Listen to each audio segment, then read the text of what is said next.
नमस्कार प्यारे बच्चों, स्टडी सर जी यूट्यूब चैनल में आप सभी का स्वागत है। बेटा आज हम यहाँ पर चर्चा करने वाले हैं कि केंद्रीय विद्यालय संगठन में कुछ रीजन में कल जो है संस्कृत का 8वीं क्लास का पेपर होने वाला है, हिंदी विषय का। तो बेटा आपका जो प्रश्न पत्र है उसका क्या पैटर्न होने वाला है, किस प्रकार के प्रश्न आपके पेपर में आने वाले हैं, यहाँ पर हम लोग चर्चा करने वाले हैं। तो बेटा जैसे आपको पता है कि आपका पेपर जो है 2 भागों में विभक्त है। पहला जो खंड आने वाला है बहुविकल्पीय आने वाला है, दूसरा जो खंड बा है वो जो है आपका रहने वाला है वर्णनात्मक यानी लिखने वाला रहेगा। तो बेटा खंड का में देखिए जो पहला प्रश्न आपका आने वाला है वो क्या रहेगा, एक अपठित गद्यांश आएगा जो लगभग 100 शब्दों में आने वाला है। ठीक है, इस अपठित गद्यांश को आपको पढ़ करके आपसे जो है पाँच जो है प्रश्न पूछे जाएंगे। इन 5 प्रश्नों का जो है आपको उत्तर देना है। और याद रखना बेटा ये जो 5 प्रश्न है इसके लिए आपको 5 नंबर मिलने वाले हैं। और ये 5 जो प्रश्न है बेटा ये विकल्पीय रहने वाले हैं, यानी आपको जो है ऑप्शन दिए जाएंगे और आपको ढूंढ करके जो है उत्तर लिखना है। अगला जो बेटा आपका प्रश्न है दूसरा वो क्या रहेगा बेटा, अपठित काव्यांश आने वाला है। काव्यांश का अर्थ क्या होता है, कविता आने वाली है। और इस कविता को भी आप जब पढ़ोगे और पढ़ने के बाद आपसे प्रश्न पूछे जाएंगे तो टोटल आपको 5 प्रश्न पूछे जाएंगे और इसके लिए भी आपको 5 नंबर मिलेंगे। 5 प्रश्नों का जवाब देना है, 5 नंबर आपको मिल जाएंगे। और प्रश्न कैसे होंगे बेटा, बहुविकल्पीय होंगे। ठीक है, आपका जो खंड आ है वो सारा क्या रहने वाला, बहुविकल्पीय रहने वाला है। अगला बेटा जो प्रश्न है बेटा ध्यान दीजिए, व्याकरण से संबंधित आपसे प्रश्न पूछे जाएंगे। ठीक है, और इन प्रश्नों में बेटा क्या करना है, आपको विकल्पीय प्रश्न जो होंगे उनसे ढूंढ करके आपको उत्तर लिखना है। आपसे टोटल 10 प्रश्न पूछे जाएंगे, 10 में से टोटल आपको 8 लिखना है। 10 प्रश्नों में कितने प्रश्नों का जवाब देना है, 8 प्रश्नों का जवाब देना है। इन प्रश्नों के लिए आपको क्या नंबर मिलेंगे, 8 नंबर मिलेंगे, यानी एक प्रश्न के लिए 1 नंबर मिलने वाला है। अगला बेटा हमारा जो प्रश्न है, आपकी बेटा जो पाठ्य पुस्तक है यानी जो किताब है बसंत भाग 3 उसके किसी एक गद्यांश वाले पाठ से एक पैराग्राफ आने वाला है। इस पैराग्राफ को भी आपको पढ़ना है और पढ़ करके बेटा 5 बहुविकल्पीय प्रश्नों का आपको जवाब देना है। इसके लिए बेटा आपको मिलेंगे 5 अंक, यानी 5 नंबर मिल जाएंगे। ठीक है बेटा, उसके बाद बसंत भाग 3 यानी जो आपकी पाठ्य पुस्तक है उसमें जो कविताओं वाला जो पाठ है, किसी एक कविता का एक छोटा सा भाग आएगा, उससे भी बेटा आपको क्या किया जाएगा, 5 प्रश्न पूछे जाएंगे। उन 5 प्रश्नों का आपको जवाब देना है। ये प्रश्न बहुविकल्पीय रहेंगे, इनके लिए बेटा आपको 5 नंबर मिल जाएंगे। ठीक है, उसके बाद देखो ये क्या रहेगा, एक गद्यांश और पद्यांश की बात हो गई। अब बेटा ना तो गद्यांश रहेगा ना पद्यांश रहेगा। आपकी पाठ्य पुस्तक जो है बसंत भाग 3 उन पाठों में गद्य खंड का भी और कविताओं वाले पाठों का भी आपसे प्रश्न पूछे जाएंगे। और ये प्रश्न कैसे रहेंगे बेटा, बहुविकल्पीय प्रश्न रहेंगे, है ना। जैसे कई सारे रीजन में मैंने देखा एक प्रश्न आया है कि लाख की चूड़ी कौन बनाता था, है ना, अथवा बदलू मामा क्या बनाता था, है ना। तो इस प्रकार के जो प्रश्न आएंगे उनका उत्तर जो है आपको देना है। 2 प्रश्न आपको करने हैं, इसके लिए जो है आपको 2 नंबर मिलने वाले हैं। इस प्रकार तो हो गया बेटा आपका विकल्पीय प्रश्नों का जवाब। अब कर लेते हैं खंड खा जो कि है आपका वर्णनात्मक प्रश्न।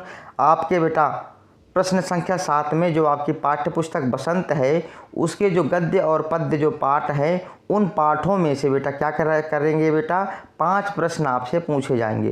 टोटल 7 प्रश्न आएंगे, 7 में से आपको 5 करना है और इन 5 प्रश्नों के लिए आपको 10 नंबर मिलने वाले हैं, यानी एक प्रश्न के लिए आपको 2 नंबर मिल जाएंगे। ठीक है बेटा, तो आपको क्या करना है, अपने पाठ्य पुस्तक के पीछे जो भी पाठ है जो आपके सिलेबस में लगा हुआ है उन पाठों को जरूर कर लेना।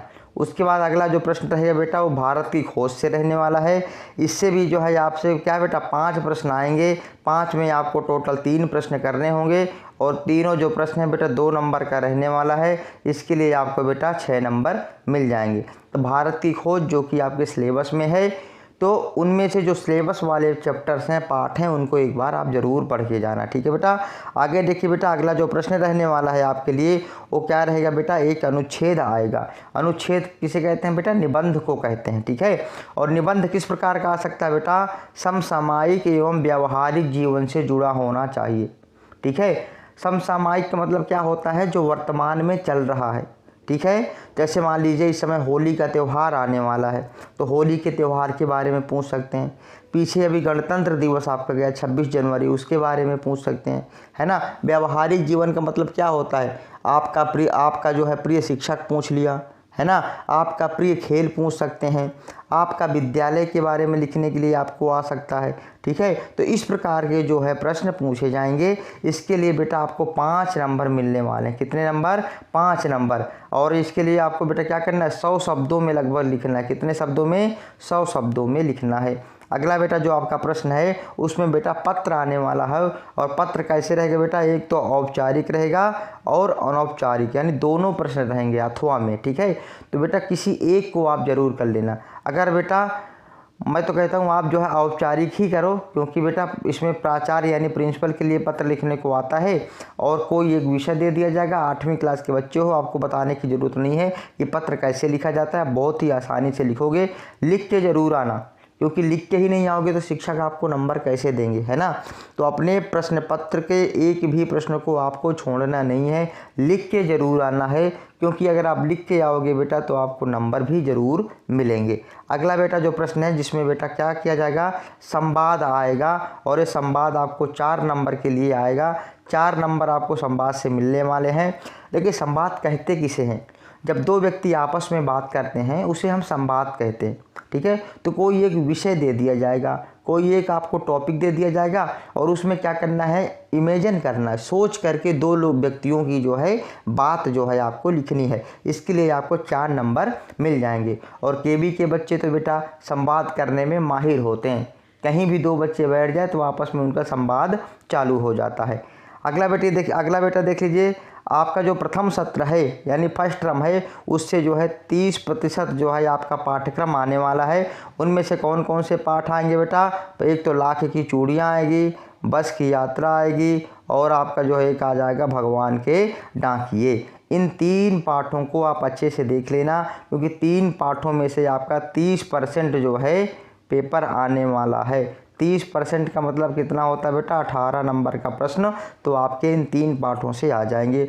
इसलिए बेटा इन पाठों के प्रश्न उत्तरों को भी देख लेना और गद्यांश और पद्यांश भी आपका यहाँ से आ सकता है, ठीक है बेटा। तो इस प्रकार जो है आप अपना सिलेबस देख लेना, सिलेबस पढ़ करके ज़रूर जाना, क्योंकि कल ही आपका एग्ज़ाम है। बहुत जल्दी एक बेटा मैं पिछले ईयर यानी जो है पिछले साल का जो पेपर है उस पेपर को जो है बेटा हल करके दिखाऊंगा कि आपको जो है अगर प्रश्न पत्र आता है तो किस प्रकार से आपको उत्तर देना है, ठीक है।